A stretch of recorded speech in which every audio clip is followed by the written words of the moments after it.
All right, thank you very much. Robert says we cannot afford another 5 years of this kind of joke we've had for the past few years happening. But I don't know, maybe, you know, huyu anaitwa anti wa mayouth.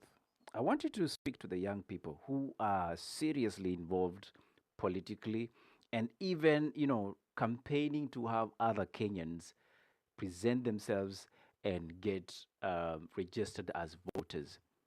Do you have any message for these young people, Juliet?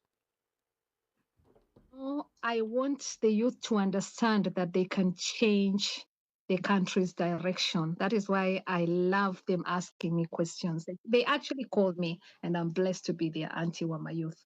So, as I said before, I, in our political party, gave a chance to the vice president who was going to be a youth at the time. And it would have been the first time, and I sincerely believe up till today that I had won that election, were it that the five of us would have been put, which is the Baba, and of course the current president, and myself, and Wajakoya, and of course there was the Maura.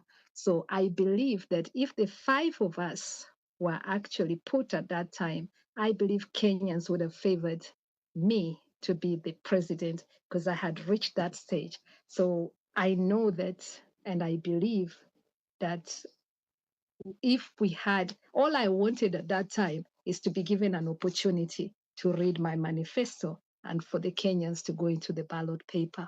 And so earlier on, we spoke about lack of accessibility in terms of the candidate space where you can actually speak to Kenyans. So I come back to that.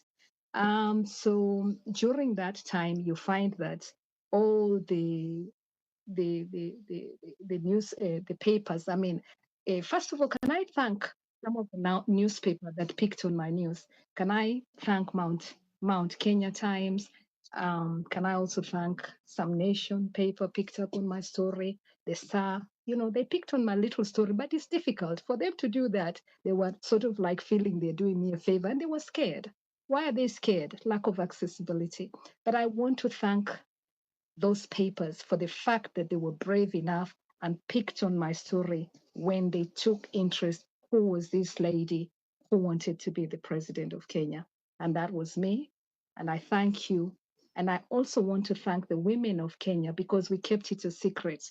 Many of those women wanted to vote for me. Let me tell you that. And they told me, and I told them, don't tell anyone because, again, you get scared. The current political system does not even protect us. So what am I saying to you? I'm saying from the time any candidate, not just myself, but any candidate is nominated by their party or independent at that particular time should be given security equally within their the constituency in that particular time. So I would love to see that happening because I was so scared, for instance, to even get my youth out Why? at that What time. was the biggest concern? And maybe The you can biggest just put it in safety, short words. Yes. safety, safety and security because I did say to you that internally, what you guys might not realize, the equal accessibility for all candidates is lacking. Okay.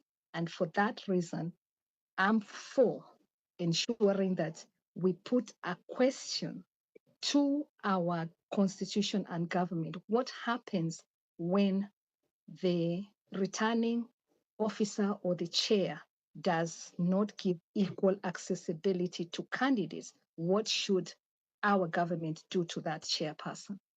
I'm a bit, So, I'm a bit thrown off here, so that it's not vague. What exactly do you yeah. mean by accessibility to a candidate and the so, connection to so security?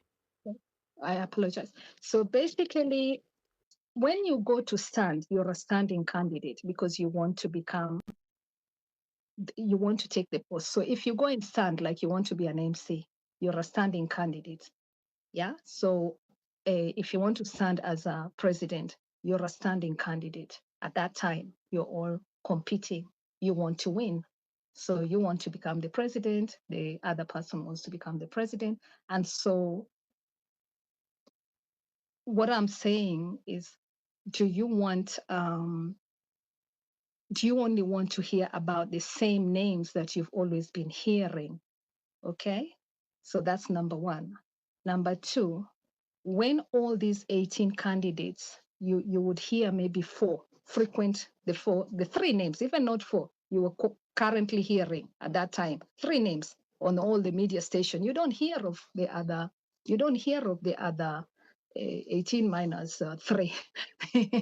Yeah, so you don't hear 15, 16, 17, 18, 15 candidates.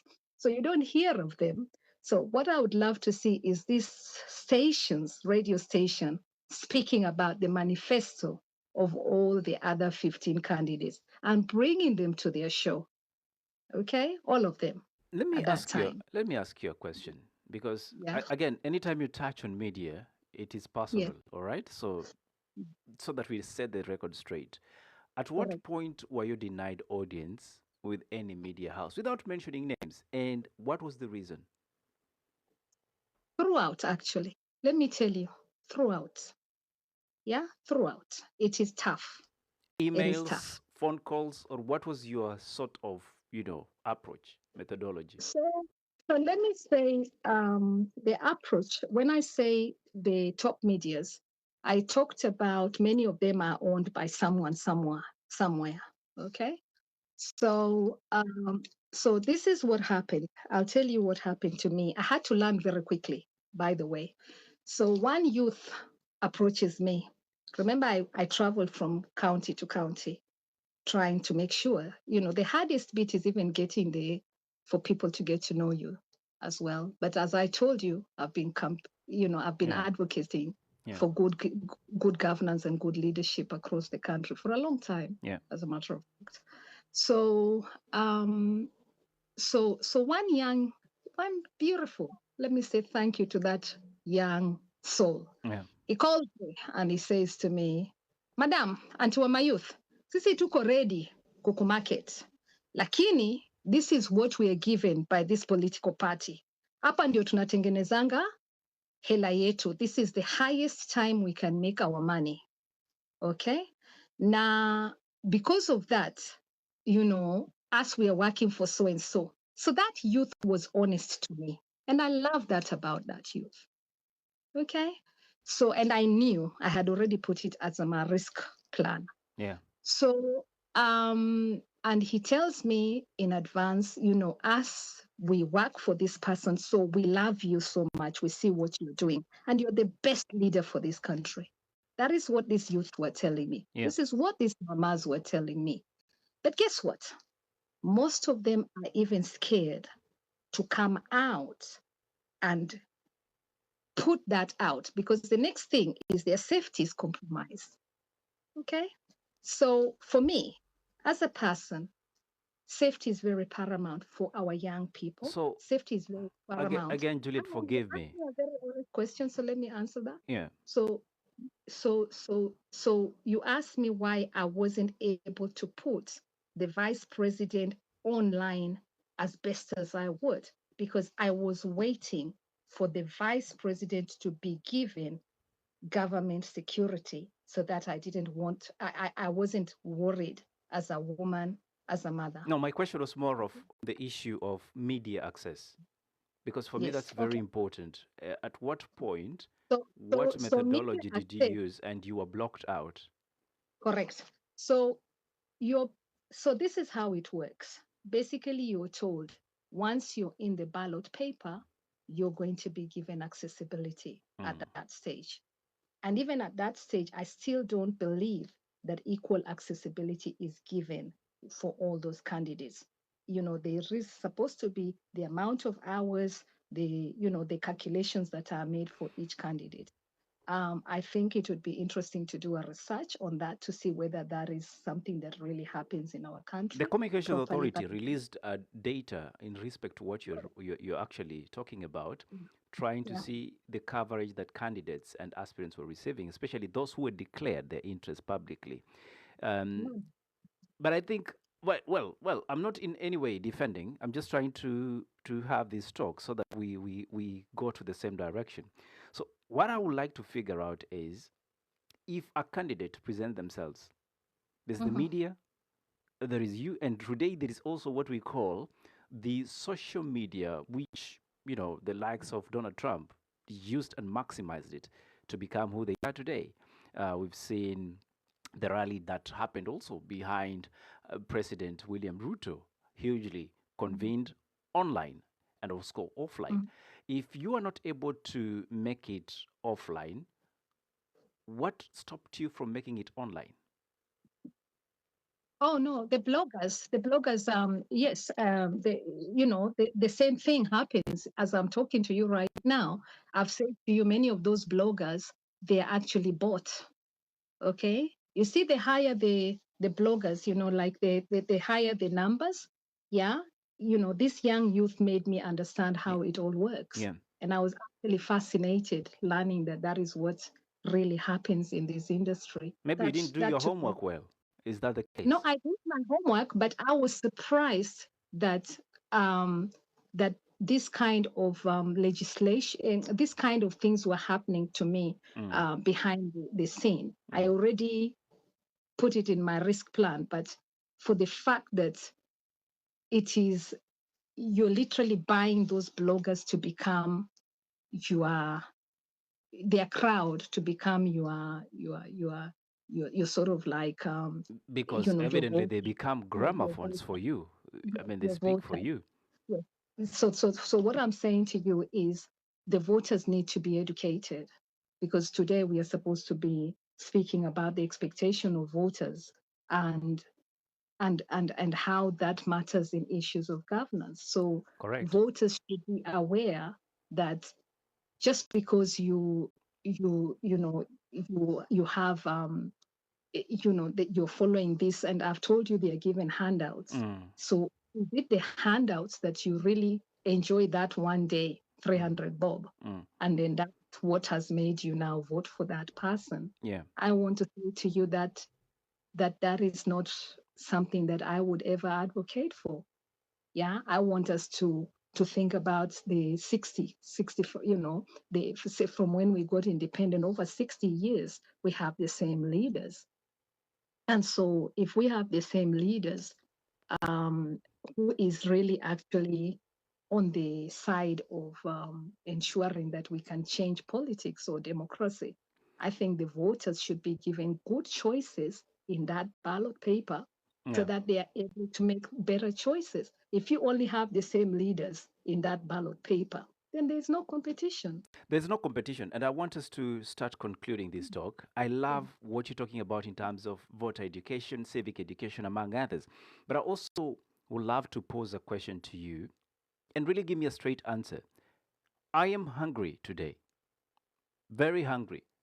Do you pray for me for a miracle, or do you give me bread that we can share? And for me, it's very important we answer that, then we can proceed. I'm telling you, what a great question, Lukiani. That is an amazing question. You give them the tools. You give them the tools to be able to do what they have to do. And let me thank the women in Taita.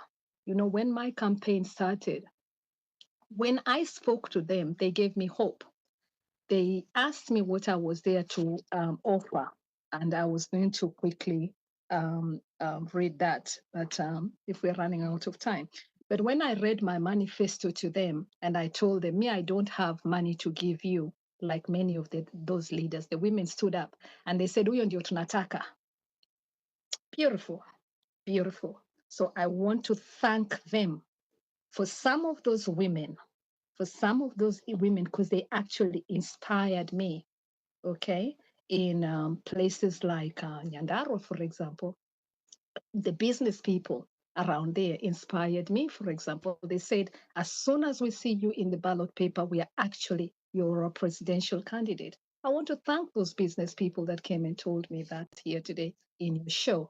And I believe I can mention to you why I'm saying to you today, throughout the whole country, with the people that I met, they already had plans for me behind the scene.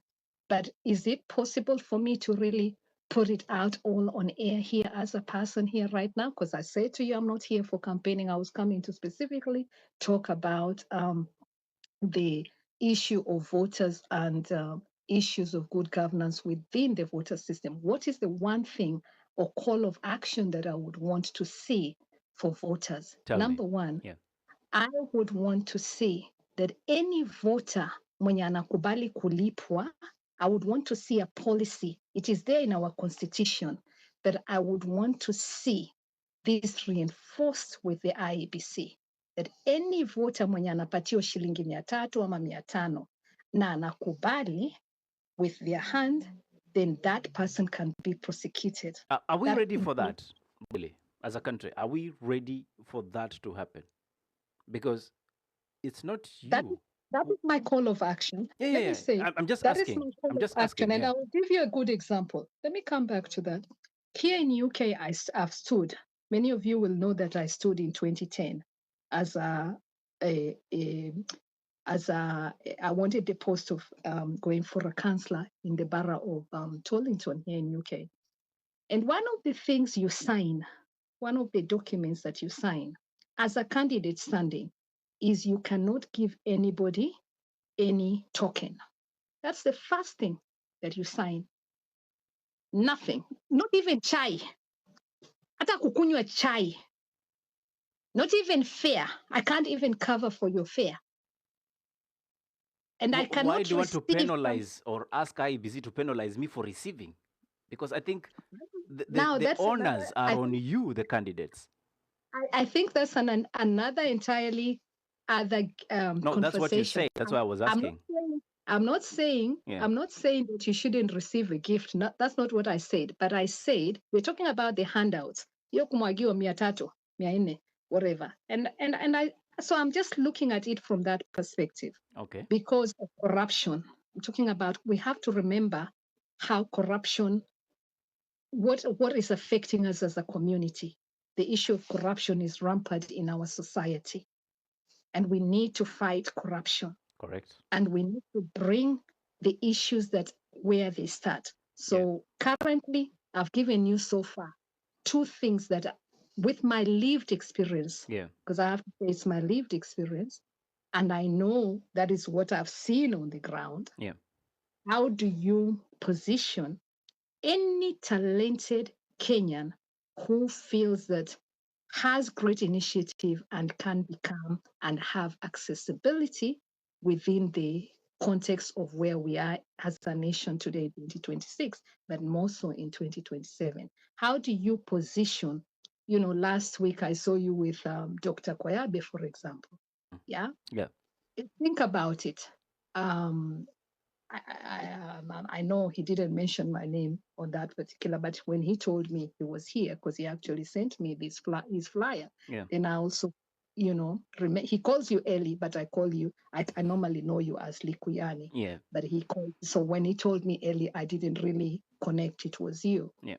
So when you look at the talents that such, doctor, other people in my profession, Yeah. people have great people have great and I think he even applied for permanent secretary, and I think he was he was the handling issues of UDA at the time. So that is why I was going to even say, look, I don't necessarily agree with some of the policies that he may have, or agree with some of the things that he thinks may work for our country.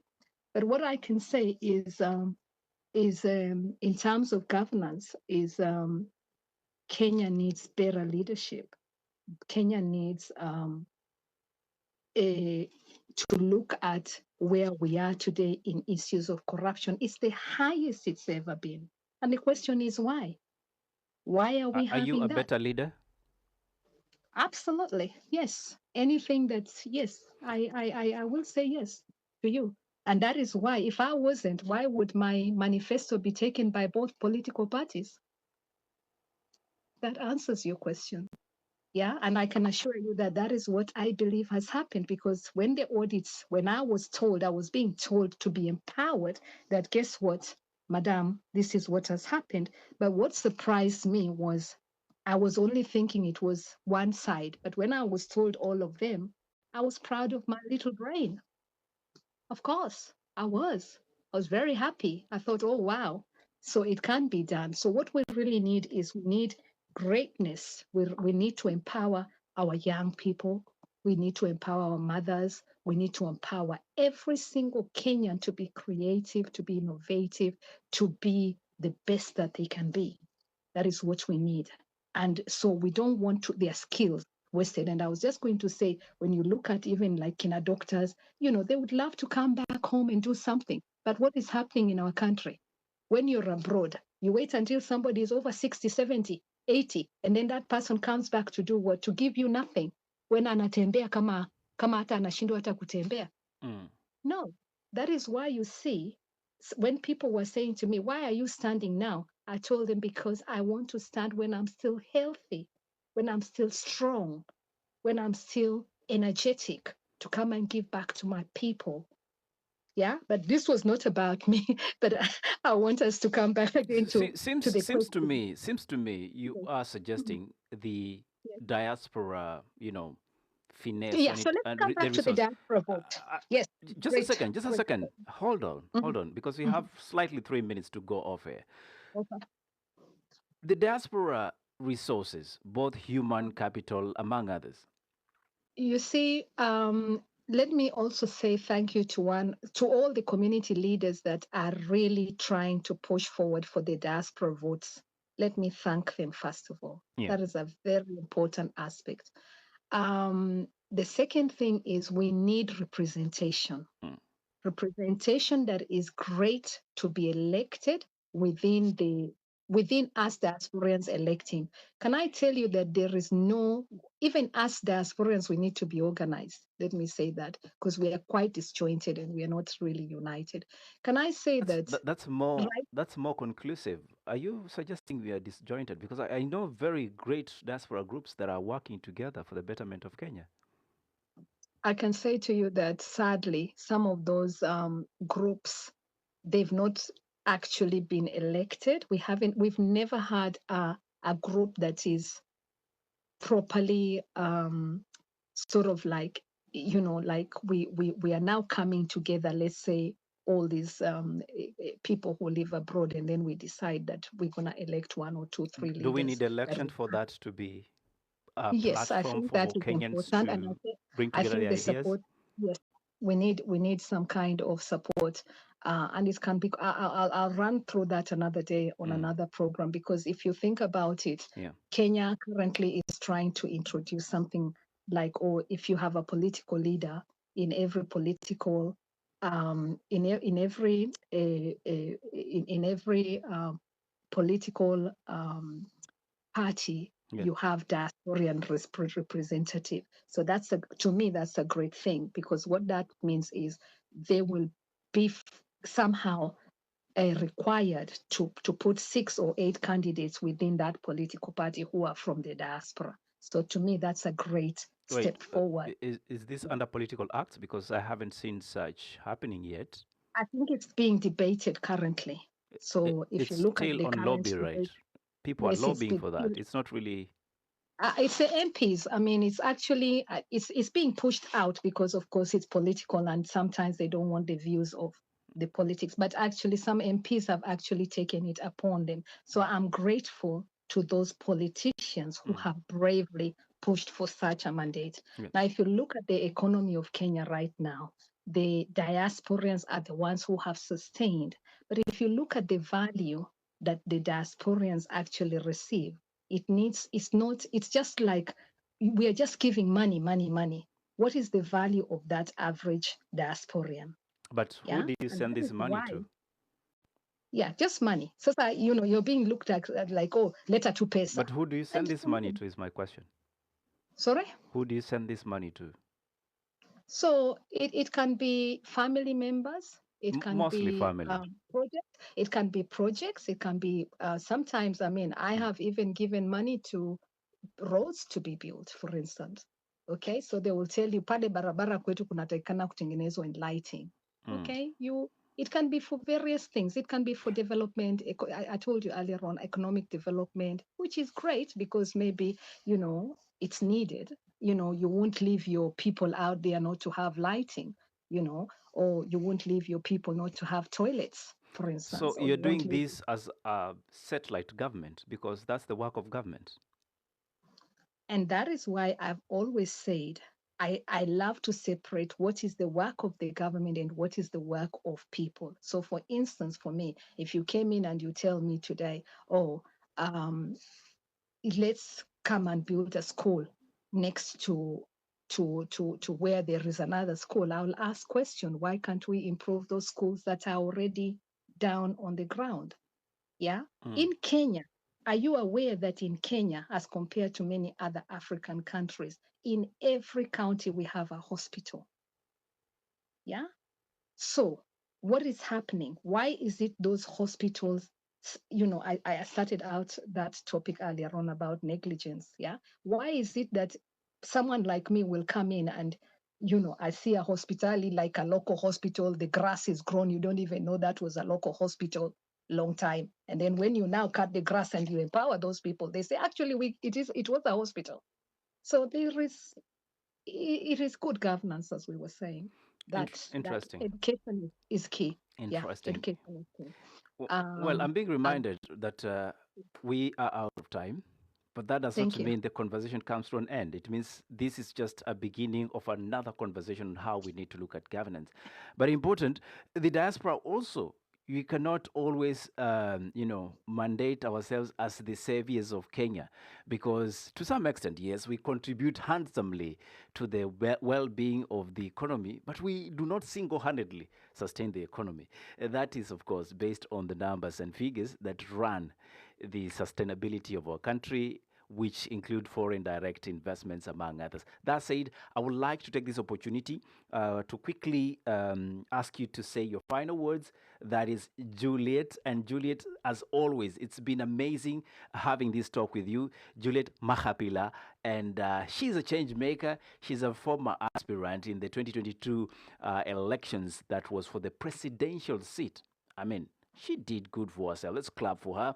And allow me to give you an opportunity to make your final remarks before I cross over to Obeds for the closing remarks from the other side of X. Juliet, the mic is yours. Thank you so much. The first thing that I want us to do is to fight corruption as a whole nation. I want us to improve women's rights in every sector, fight inequality, and of course, improve and build our health sector, improve our ICT and technology, promote good trade and development in all our communities, and promote peace. I also love for us to have better standards of the poor and vulnerable and have equal accessibility and fight for social justice for all Kenyans to have the best, and of course to promote talents for all our youth, and of course the marginalized persons with disability, and to be able to create jobs and industrialization with the manufacturing sector really flourishing so that we can improve our economic growth. Finally, I want us to put a call to our youth, and especially our youth. If you're over 18 and you're eligible to vote, please go and register because your voice is needed, not tomorrow, but today. Your voice is really needed so that we can change the dynamics of our country's development. So if you haven't registered for your vote, now that mass registration is happening, please, if you're a youth, whichever part of the country you are in Kenya, make sure you have gone to register, and don't, and my youth will love it if you can just go and vote for the best leaders that you can. And no matter the challenges, I believe we can fight this together. Let's put forward candidates that you feel can lead our nations, can bring back the economy that we are supposed to have. And the other call is I want to ask the government of Kenya to come and register the diasporians, especially those who were the country. Right now, when the previous government was there, it allowed us to vote for our president. So I want to appreciate our government, and especially that was during the time of Uhuru Kenyatta. That is when we became historically, and that is a historical moment. It can never be forgotten. We set a standard. So let's push forward so that places like in London, we can elect our MCs, we can elect for senators, we can also elect for our women representatives on top of our president. So I would love to see that happening for those of us who are able to vote. And of course, in America, sadly, some of them did not meet the criteria because they refused to go and register to vote. Please, let's register to vote, all of us. Let us register to vote. Here in UK, less than 1,000 people registered. It is appalling to think that that is what happened. I would love to see that we have so many people coming forward to register, but more so, let the government come early and don't complicate it too much. Please go where Kenyans are. Just visit them. Take the systems in those villages, those towns, and let them come in with their kitambulisho and the passport. But you can see there is the issue of passport where they're saying that all diasporans need to bring passports. Actually, that breaks our constitution. We want them to also say, as long as you've got a birth certificate of Kenya and as long as you've got a kitambulisho, please be able to come and register so you can vote and you're able to vote for your president. So with those few remarks, I want to say thank you so much to Court FM. Thank you so much to Mizani 24 and also to the people. I've remembered there was a youth who had reached out to me last year telling me about Mizani. So I'm glad to be here today. So thank you to that youth because they told me they were starting this radio show and they really wanted me to be here. And I do follow you guys in Twitter as much as you don't think that I read about. Can I also congratulate the young people, the youth? Correct. Some of the youths who have been fighting corruption, but you can see they're being bought within the system that I'm saying to you has really created corruption. Wanaenda wanawapatia magari tano. Those young people then wakipatiwa magari malimousine and all that. That's what those young people tell me. So wanashindwa sasa kwenda, mtu anasema sasa wacha tu nikule tu hii, ananyamazishwa. What am I saying to you? Please remember to love your country. Please remember this is our country. Together we can serve our nation. Together we can fight corruption. Together we can promote great talents and skills and knowledge. But more so, we need to love and serve God because that is important. And when we learn to serve God in the right direction, we learn to respect our nation. So I'll leave it there for you today. Asante. Thank you very much, Juliet Mahapila, and we do appreciate you for coming on board. I just want to quickly cross over to you, Obeds. If you can hear me, the mic is yours. Just say thank you and remind Kenyans that when it comes to voting, we're not punishing anyone. We are voting to elect good leadership for the posterity of the country and nothing personal against anyone. If people have been given a job they haven't delivered, they have no business being in the office. It's that simple. It is that simple, says Obez. And again, that has been the bigger picture. 9 minutes after 22 hours East African time. Great to have all of you tuned in. Definitely the conversation continues. It is just the beginning of another great conversation when it comes to not just civic education, but equally your rights and responsibility as a Kenyan and a patriotic one for that matter. My name is Likuyani Eli. On behalf of our guests who came to the show tonight, Madam Juliet Mahapila, who is a change maker based in the UK and also a former contender for the topest seat in the country, that is the presidency seat. She says, maybe, just maybe, if you refuse to take more money from your politicians, you will have better and we can avoid the matters of corruption. Goes ahead to urge us to call to action and ask our current government to ensure diasporians are equally involved when it comes to elections of MCAs, members of parliament, and equally your governors and senators. And I'm thinking, hiyo ni tricky sana. But let's find out in the next one. Again, thank you very much, Juliet. You can now wave your sign of freedom, and I'll see you in the next one. Asante sana. Thank you for coming. Thank you so much. Thank you for being a great host as well. Looking Thank you. forward, and asante sana for coming. Now we continue with the normal broadcasting, and again, ladies and gentlemen, it is of course on Monday, and Monday it's always all about the bigger picture. Let's find out what more is in store for us. But before that, we take a very quick commercial break.